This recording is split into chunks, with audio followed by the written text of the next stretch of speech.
ओम श्री भुवनेश्वरी नमः।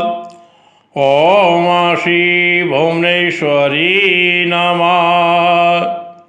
ओम गुरुर्ब्रह्मा गुरुर्विष्णु गुरुर्देवो महेश्वर गुरु साक्षात् परम ब्रह्म तस्मै श्री गुरुवे नमः।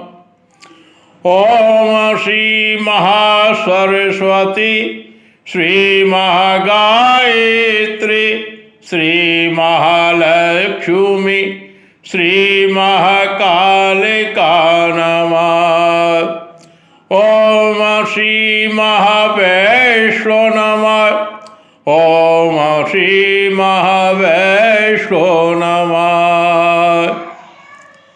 श्री भारत माता की जय हो जय हो जय हो। उनके विशाल नभ में सुख सूर्य का उदय हो।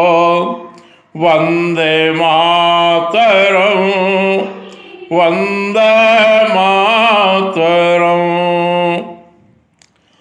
प्रिय भाइयों बहनों बच्चों, आपको सादर सप्रेम बारंबार नमस्कार है।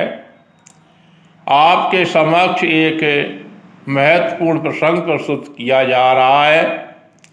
आप लोग उसे ध्यान से सुनने की और सब्सक्राइब लाइक करने की कृपा करें।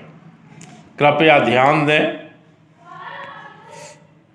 प्रिय भाइयों बहनों बच्चों, हम देख रहे हैं, हम पढ़ रहे हैं और सुन रहे हैं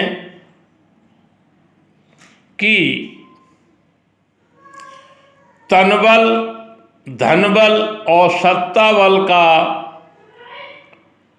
कुछ लोग दुरुपयोग करते हैं और दीन दुखियों, विकलांग आदि के साथ अन्याय अत्याचार करते हैं। उनको श्रीदेवी कृपा से इस जन्म अगले जन्म दंड प्राप्त होता है और नरक यातनाएं भोगना पड़ती हैं। कुछ सज्जन लोग तन बल का, धन बल का, सत्ता बल का सदुपयोग करते हैं। दीन दुखियों और विकलांग, असहाय आदि लोगों को सहायता प्रदान करते हैं, सहयोग करते हैं, जिससे उन्हें तुलादान पुण्य प्राप्त होता है। सज्जनों की और दुष्टों की यही पहचान बताई जाती है। हमने एक संस्कृत में श्लोक पढ़ा था, वो आप सबके सामने प्रस्तुत कर रहे हैं। विद्या विवादाय धनम मदाय शक्ति परेशान परपीडनाय। विद्या विवादा धनम मदाय शक्ति परेशान परपीडनाय। खलस्य साधो विपरीतमेतद् ज्ञानाय दानाय चरक्षणाय। इस श्लोक का यही तात्पर्य है कि सज्जन व्यक्ति के पास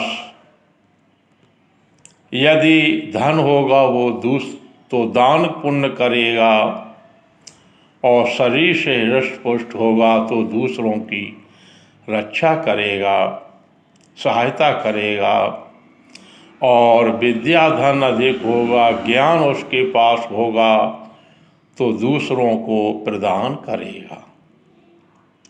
और दुष्ट लोग, उनके पास थोड़ा ज्ञान होने पर वो बहुत ज़्यादा विवाद करते हैं, धन होने पर घमंड करते हैं और शरीर से बलिष्ठ होने पर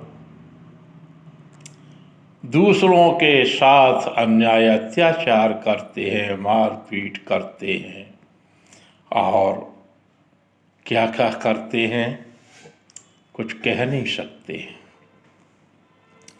प्रिय भाइयों बहनों बच्चों, एक कहावत है कि सत्ता पाए काय न मद होई, अर्थात लोगों ने सत्ता बल का, बाहुबल का, धन बल का बहुतों ने दुरुपयोग किया है और बहुतों ने सदुपयोग किया है। हम देख रहे हैं, अपने परिवार के साथ भुगत रहे हैं।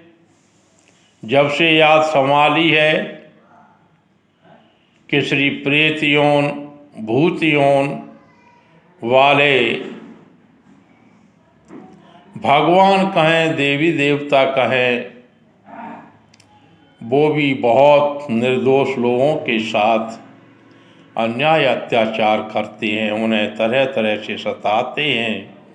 छोटे छोटे बच्चों को, बहू बेटियों को तरह तरह से सताते हैं, बीमारियां लगाते हैं, उपचार में मिटवाते हैं और ज़बरदस्ती पूजा लेते हैं, अपनी जय जयकार करवाते हैं,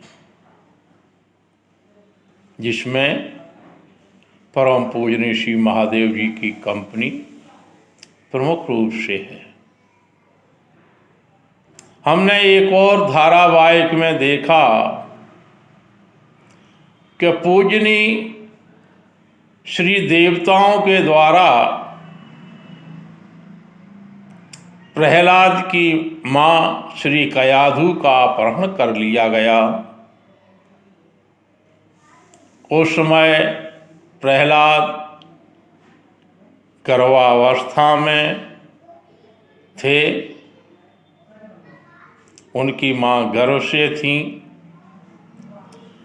और कुछ श्री देवताओं द्वारा कहा गया इसकी हत्या कर दो, परंतु पूजनीय श्री देवगुरु जैसा उनका नाम है वैसा उन्होंने काम किया। उनको समझाया कि भाई ऐसा जघन्य अपराध नहीं करो। श्री कयाधु गर्भवती है, उसके गर्भ में बच्चा पल रहा है, उसकी हत्या करना पूर्ण रूपेण अनुचित है और बड़े पाप को प्रदान करने वाली है। फिर उन्होंने क्या किया,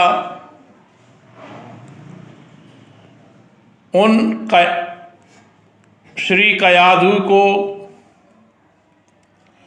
एक झोपड़ी में निवास बना दिया और पूजनीय श्री देवर्षि नारद जी के द्वारा उनको परम पूजनीय श्री विष्णु भगवान का कीर्तन और उनकी कथाएं सुनाई गईं।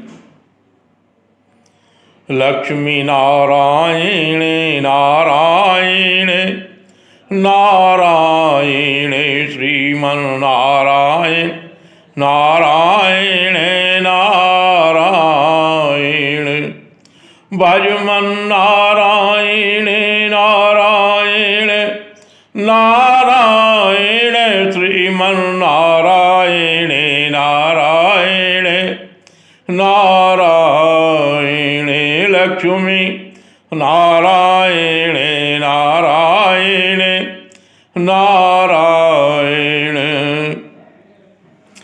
और इस कीर्तन का और परम पूजनीय श्री विष्णु भगवान की कथाओं का गर्भस्थ प्रहलाद पर बहुत व्यापक प्रभाव पड़ा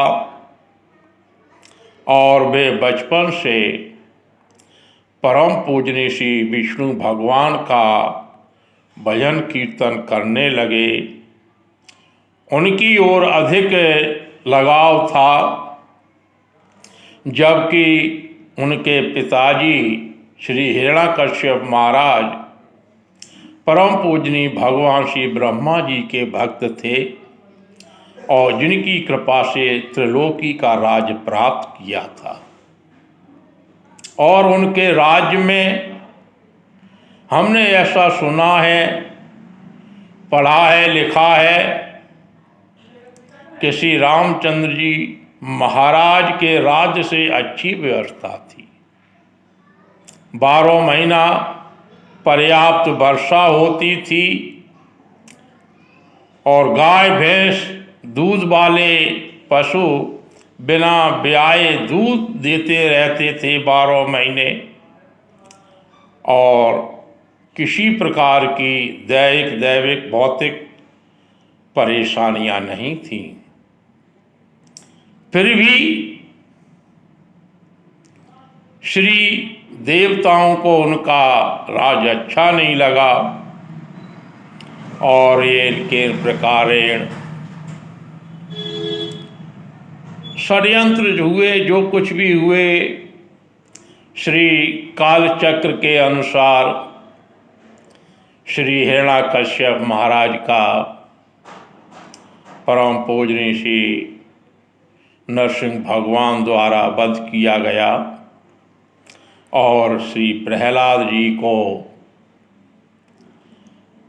राज सिंहासन दिया गया और वे अपने राज्य के राजा हुए। प्रिय भाइयों, बहनों, बच्चों, कहने का तात्पर्य यही है कि हमें न तो घमंड करना है, न किसी के साथ अन्याय, अत्याचार, दुष्कर्म, बलात्कार करना है और न किसी के साथ किसी प्रकार का अभद्र व्यवहार करना है और मेहनत, ईमानदारी से, सद्गुणों के साथ, सदाचार के साथ, सदाचरण के साथ सतमार्ग पर चलना है और अपना जीवन व्यतीत करना है। श्री भारत माता की जय हो, जय हो, जय हो। उनके विशाल नभ में सुख सूर का उदय हो।